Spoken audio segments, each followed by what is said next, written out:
할렐루야. 네, 아멘. 하나님의 크신 은혜가 저와 여러분에게 늘 풍성하게 가득하시기를 간절히 소망합니다. 아멘. 네, 우리는 계속해서 주의 예수님의 친동생이었던 이 야고보의 서신이었던 이 야고보서를 함께 나누고 있습니다. 야고보를 생각하면 이 예수님의 진짜 친동생으로서 다른 사람과 달리 다시 살아난 형이 하나님의 아들로서 이 땅에서 전한 메시지와 삶의 의미를 이렇게 곱씹어 보지 않았을까라는 생각이 듭니다. 그렇게 예수님의 삶을 생각해 보면서 흩어진 교회들에게 쓴 이 서신, 편지 안에는 예수님이 전하고자 하시는 그 메시지가 구체적으로 담겨 있다라는 것을 느끼게 됩니다. 야고보의 핵심 메시지는 뭘까? 이렇게 한마디로 정의해 볼 수가 있습니다. 믿음은 행함으로 증명된다. 믿음은 행함으로 나타난다. 는 이렇게 단순하면서도 힘있는 메시지가 바로 이 야고보의 메시지입니다. 야고보가 왜 이런 메시지를 쓰게 되었을까요? 왜 믿음 대신에 행함을 강조하는 말씀을 전하게 되었을까요? 그 당시 유대 지역에 부활하신 예수님으로 인해서 새로운 구원의 소식이 이 유대인들에게 전해졌죠. 예수님 이전에는 율법, 이렇게 해야 된다, 저렇게 해야 된다, 그래야 의로워진다, 그래야 구원을 받는다 라고 전해졌는데 이제는 예수 그리스도를 믿는 자마다 의롭게 된다. 예수님을 믿는 자에게 구원이 있다라는 놀라운 새로운 복음이 전해지게 된 겁니다. 그런데 시간이 지나면서 과거의 율법을 강조하던 것처럼 오직 믿음이면 된다라는 메시지가 오히려 더 강조가 되면서 이 율법 안에 있는 올바른 행위의 중요성까지 약해지게 된 거예요. 그러니까 행동은 어떻게 해도 내가 뭐 어떻게 살든 무슨 상관이야? 나 예수님 믿는다니까? 나 교회 간다니까? 그러니까 구원 받는 거 아니야? 라는 그런 조금은 기울어진 생각을 가지면서 행함이 없는 믿음이 만연하게 된 겁니다. 그런데 성경은요, 절대로 한쪽으로만 치우치지 않고 늘 균형을 유지한다는 것을 기억해야 합니다. 누군가 여러분에게 이런 식으로 신앙생활을 하는 것을 강조한다면 그것은 잘못된 겁니다. 믿음과 행함은 어느 한쪽으로 치우치지 않고 늘 마차의 바퀴처럼 믿음이 굴러가면 행함도 함께 굴러가서 앞으로 똑바로 굴러가는 것이 그것이 신앙생활의 균형을 유지하고 건강한 신앙생활을 할 수 있는 겁니다. 또 보시면 아시겠지만 기도와 말씀이 균형을 잡아서 함께 가야 건강한 신앙생활이 될 수 있는 것이지 기도만 하면 개인의 생각이나 감정에 치우쳐질 수 있고요. 말씀만 보면 이 머리만 커지는 불균형 잡힌 신앙생활을 할 수 있게 된다는 것입니다. 이런 면에서 야고보는 초대교회에 나타난 오직 믿음으로만을 강조하는 사람들에게 그 불균형한 신앙을 맞춰주고자 믿는 자는 행함도 중요해 라고 말씀을 해주고 있는 것이죠. 그래서 우리가 지난주에 첫 번째 살아있는 믿음을 가진 자의 행함으로 무엇을 나누었죠? 무엇을 하지 말라고 했었죠? 지난주에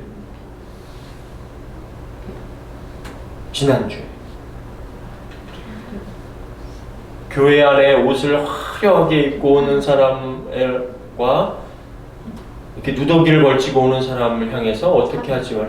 그렇죠. 차별하지 말라고 이야기를 나눴습니다. 하나님의 자녀들을 빈부의 차이나 외모나 성별이나 권세나 직업으로 차별하지 마십시오 라는 것이 살아있는 믿음을 가진 자의 첫 번째 주제였죠.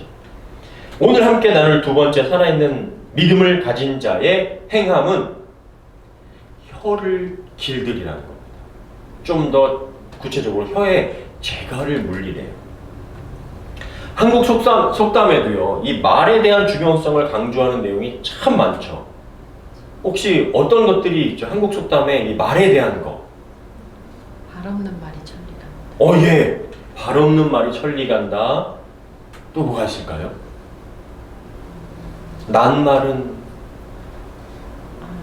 새가 듣고 안 말은 쥐가 듣는다. 뭐 이런 것도 있고요. 예, 그죠? 말 한마디에 뭐 천냥빛 갚는다. 가는 말이 고와야 오는 말이 곱다. 발 없는 말이 천리 간다. 뭐 말이 씨가 된다. 입은 비뚤어져도 말은 바로 해라. 혀 아래 독이 들었다. 무섭죠? 예, 이외에도요, 말에 관한 속담은 정말 100여 가지가 넘더라고요. 제가 다 적을 수가 없어서 이 정도만 추린 겁니다. 그만큼 말로 인해 겪는 상황들이 많고 어떻게 말을 하느냐에 따라 이 사람이 막 인생이 달라지는 경우들이 너무나 많다는 거예요. 그래서 야고보도 믿는 자의 행함을 강조하면서 이 말을 조심해야 합니다라고 합니다. 왜 말을 조심해야 된다고 했는가? 야고보는 첫 번째로 말에는 실수가 따른대요. 말에 실수가 많대요. 우리 야고보서 3장 2절인데요. 한번 같이 읽겠습니다. 시작. 우리는 다 실수가 많은 사람들입니다. 만일 사람이 말에 실수가 없으면 그는 자기 자신을 다스릴 수 있는 완전한 사람입니다. 말에 실수가 없는 사람이 없대요. 뭐 우리 그런 이야기 잘 아시죠?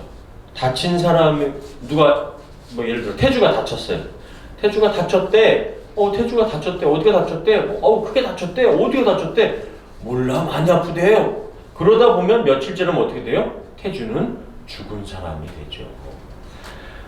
비밀이라고 한 이야기가 어떻게 되죠? 며칠 지나고 나면 동네 사람들이 다 하는 이야기가 됩니다.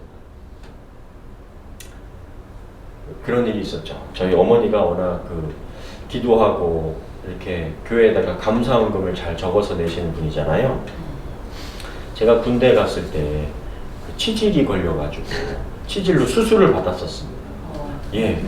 그런데 어머니가 그거를 감사원금에다가 우리 안태주 치질 걸려서 수술 받았습니다. 군대에서 수술 잘 받고 낫게 해주세요. 이런 이제 기도 제목을 올렸나 봐요. 그랬더니 나왔더니 제가 치질 걸린 걸 세상에 교회 사람들이 다 아는 거 아니겠어요? 그래서 좀 그래도 부끄러운 건데 좀 되도록이면 그런 얘기는 안 했으면 좋겠는데 그거를 그냥 다 아는 거죠. 네, 비밀이 없었습니다. 이 서신을 기록한 야고보도 자신이 말을 완전하게 하는 사람이기 때문에 말을 조심하라고 한 게 아닙니다.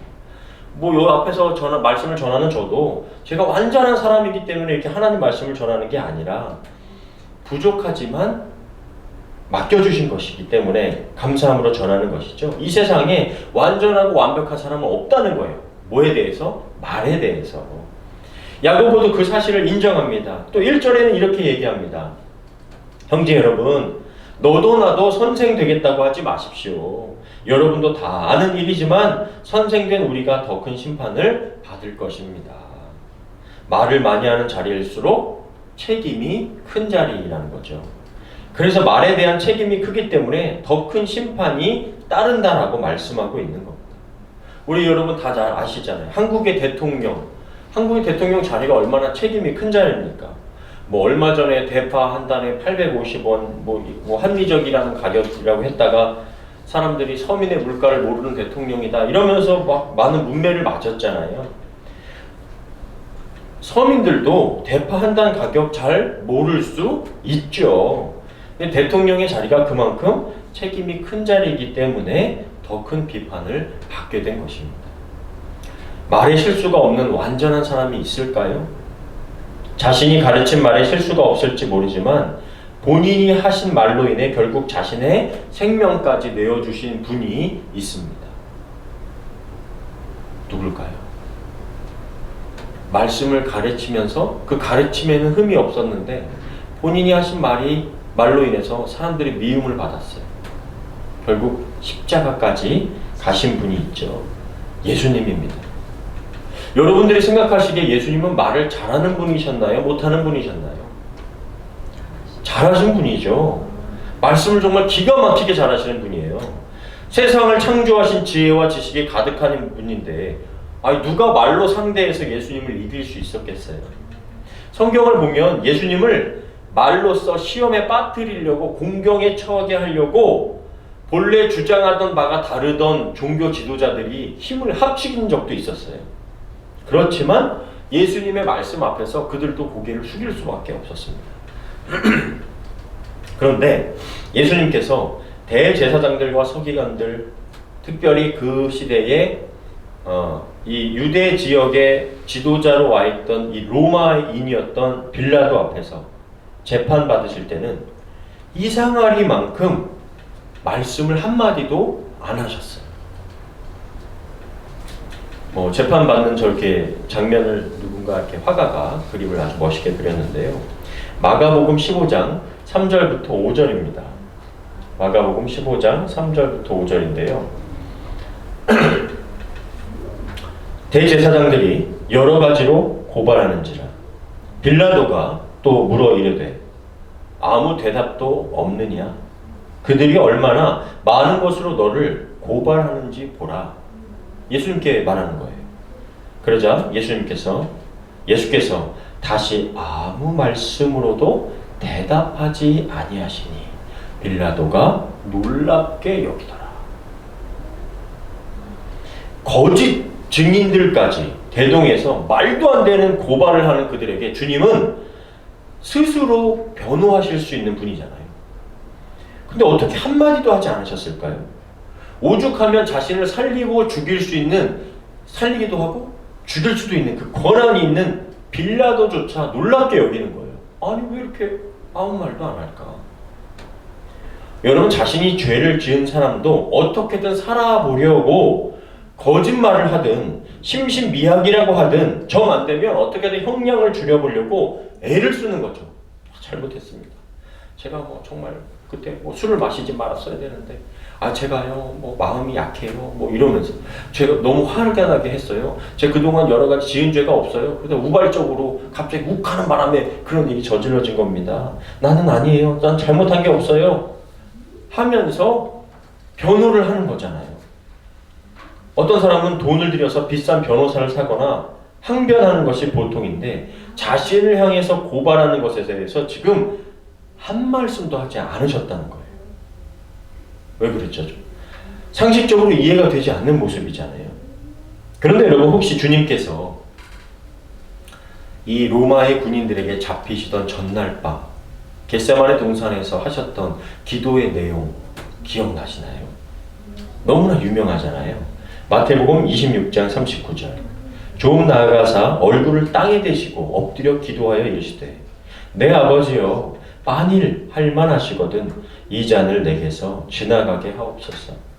그러나 나의 원대로 마시옵고 아버지의 원대로 하옵소서 하시고, 땀방울이 핏방울이 되도록 괴로움에 몸부림치면서 기도하셨던 내용이에요.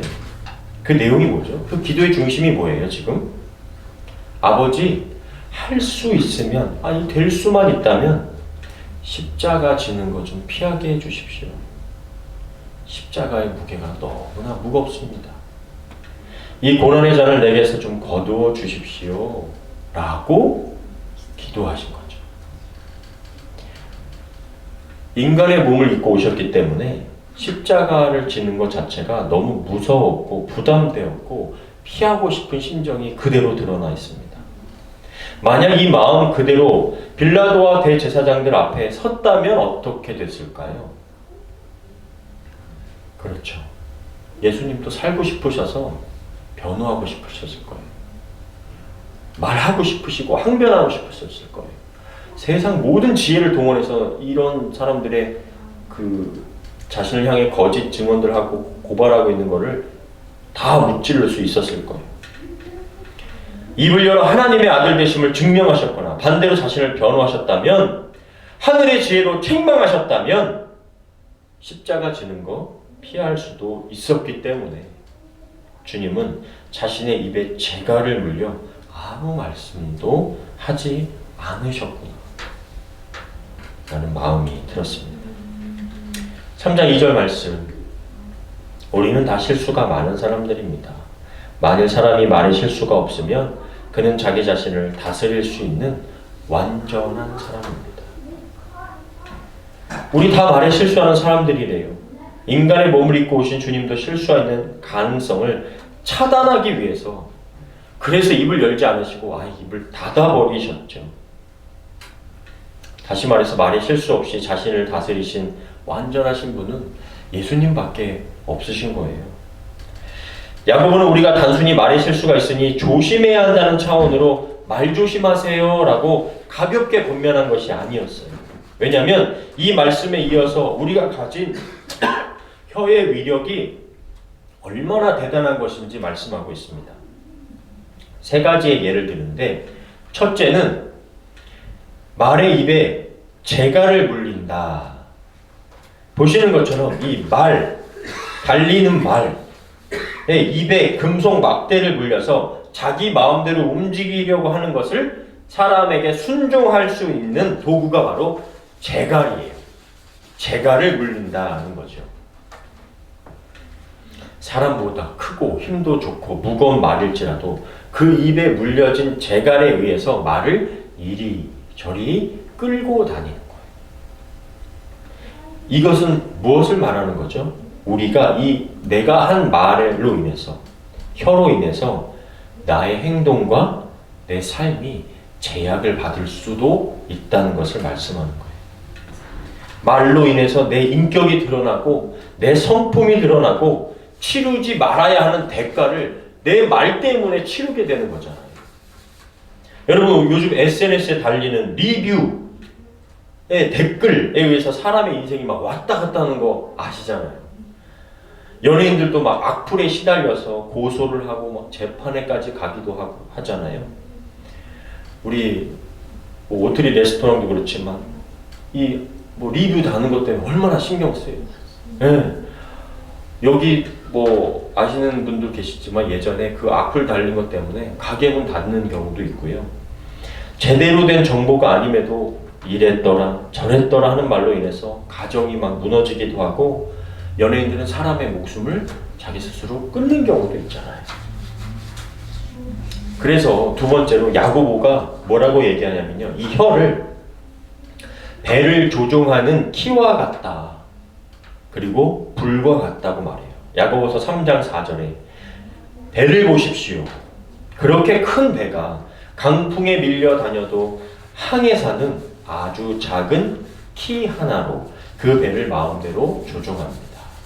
키 무엇인지 아시죠? 배 뒤에 이렇게 방향을 조종하고 있는 거.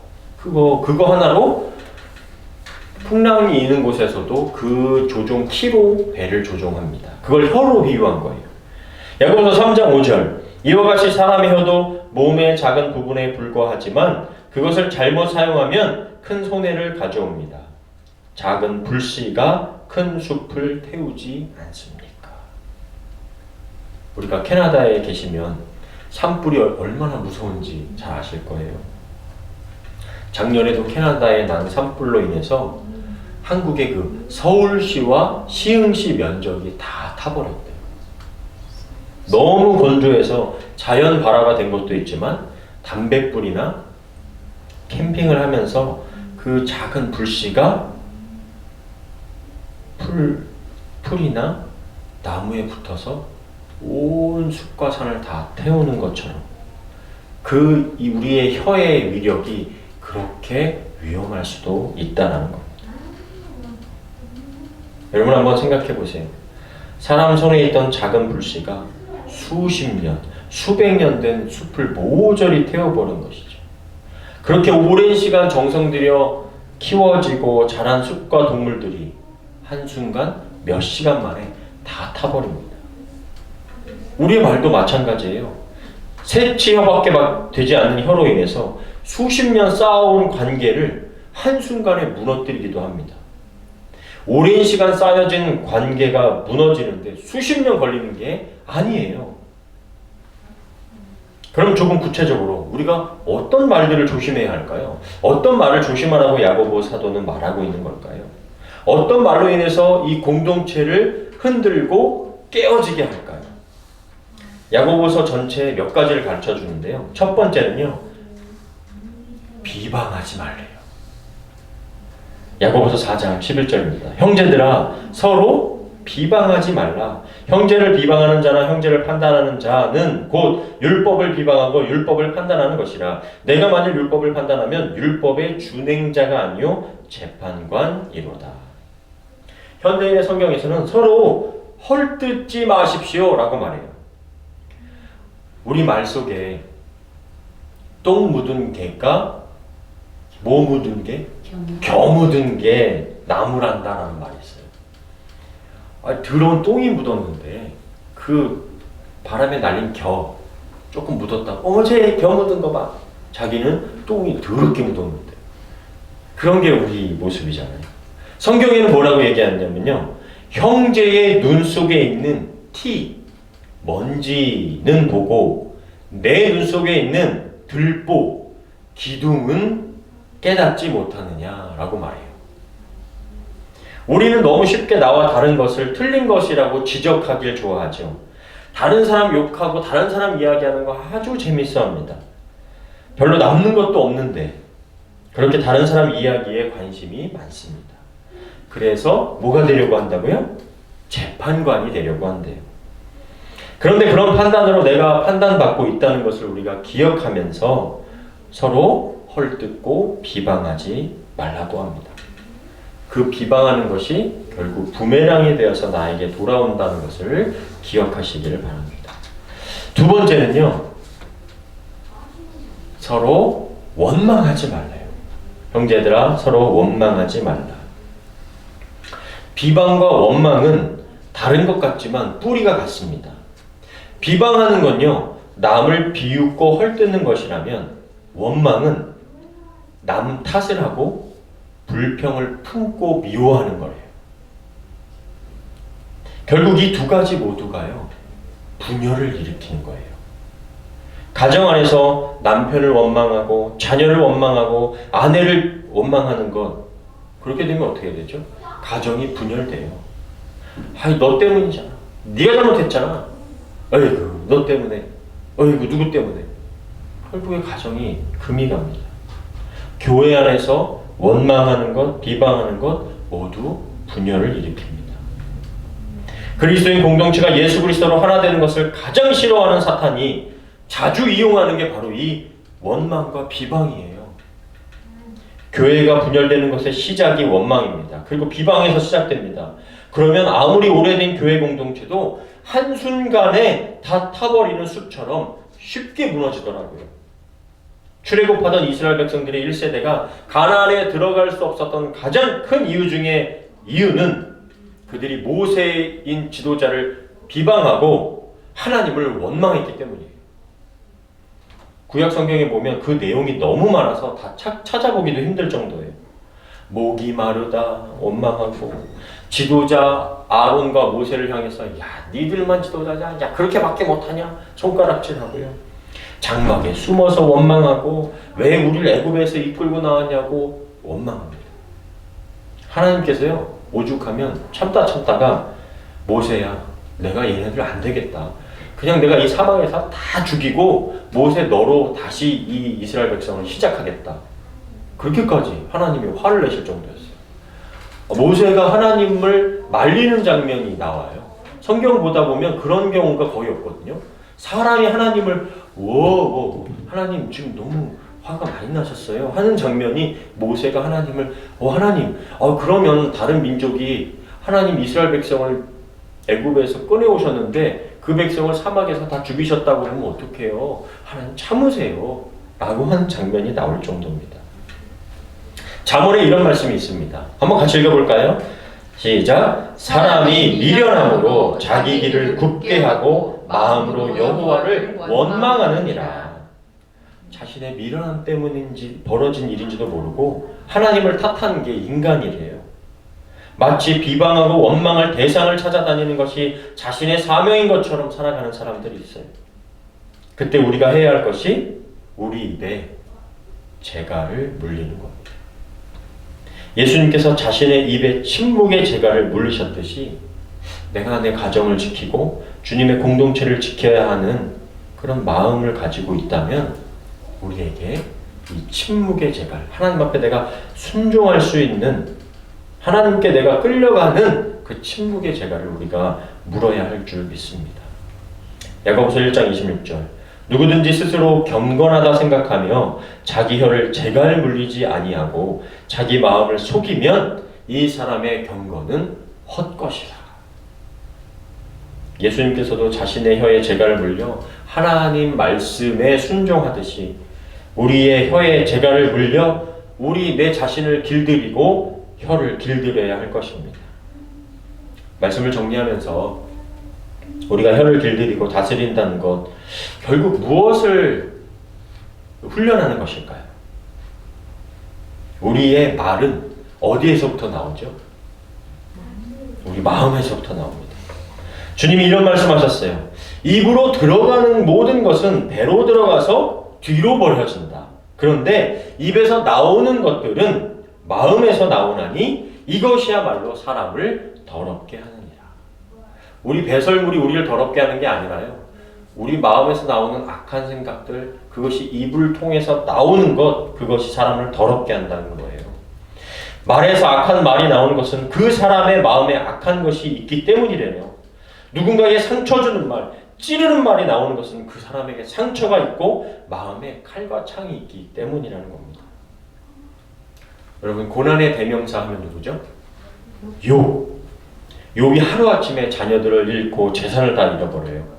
그때 아내가 남편을 향해서 욥을 향해서 이렇게 얘기합니다. 여보, 그래도 당신의 순전함을 지킬 거요?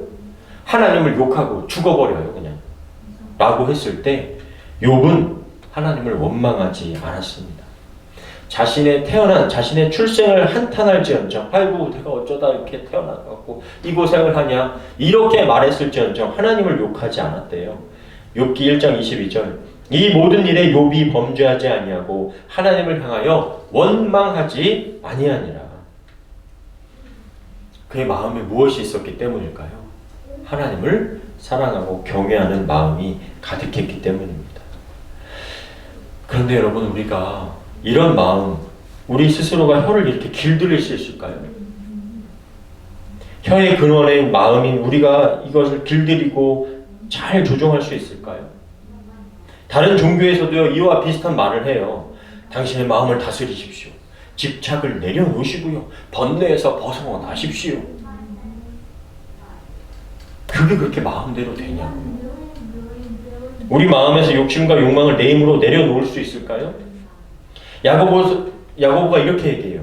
여러 종류의 짐승과 새와 벌레와 바다의 생물은 다 사람이 길들일 수 있고 길들여 왔거니와 혀는 능히 길들일 사람이 없나니 쉬지 아니하는 악이요 죽이는 독이 가득한 것이라. 제가 무슨 아메리칸 갓 탤런트라는 걸 보니까요. 동물들을 훈련시켜가지고 막 쇼를 하는 걸 보여주더라고요. 어디까지 길들였나 봤더니 닭도 길들여지더라고요. 닭도 막 점프시키고 뭐 멈추게 하고 닭도 보통은 닭이 머리가 안 좋아서 이렇게 돌아서면 잊어버린다고 그러잖아요. 근데 닭이 그렇게 훈련이 되더라고요. 벌레와 바다의 생물까지도 사람이 길들일 수 있는데 뭐를 길들일 수 없대요?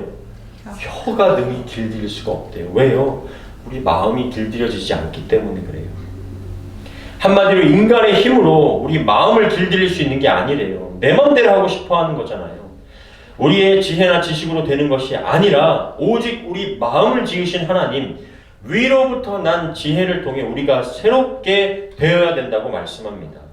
우리 이 말씀을 읽고 마치도록 하겠습니다. 야고보서 3장 17절 18절 시작. 오직 위로부터 난 지혜는 첫째 성결하고 다음에 화평하고 관용하고 양순하며 긍휼과 선한 열매가 가득하고 편견과 거짓이 없나니 화평하게 하는 자들은 화평으로 심어 의의 열매를 거두느니라. 아멘. 하나님께로부터 오는 지혜가 우리 마음 가운데 심겨질 때 우리는 어떤 열매요? 의의 열매를 거두게 될 줄 믿습니다.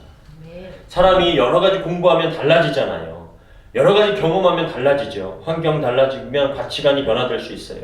이렇게 우리 두 분도 이 캐나다에서 생활을 좀 오래 하시다 보니까 캐나다 생활을 싹 적응을 하시잖아요. 그만큼 달라지는 거잖아요. 그런데 시대와 가치관이 달라져도 환경이 달라져도 진리가 없으면 달라지는 생각과 환경에 따라 우리의 삶이 파도 치듯이 막 요동하는 거예요. 이리 끌려다니고 저리 끌려다니는 거예요. 우리 가운데 진리 되신 하나님의 평강이 임하여서 우리의 마음이 길들여지고 우리의 혀가 길들여지는 은혜가 우리 가운데 있기를 간절히 주님의 이름으로 축원합니다. 아멘.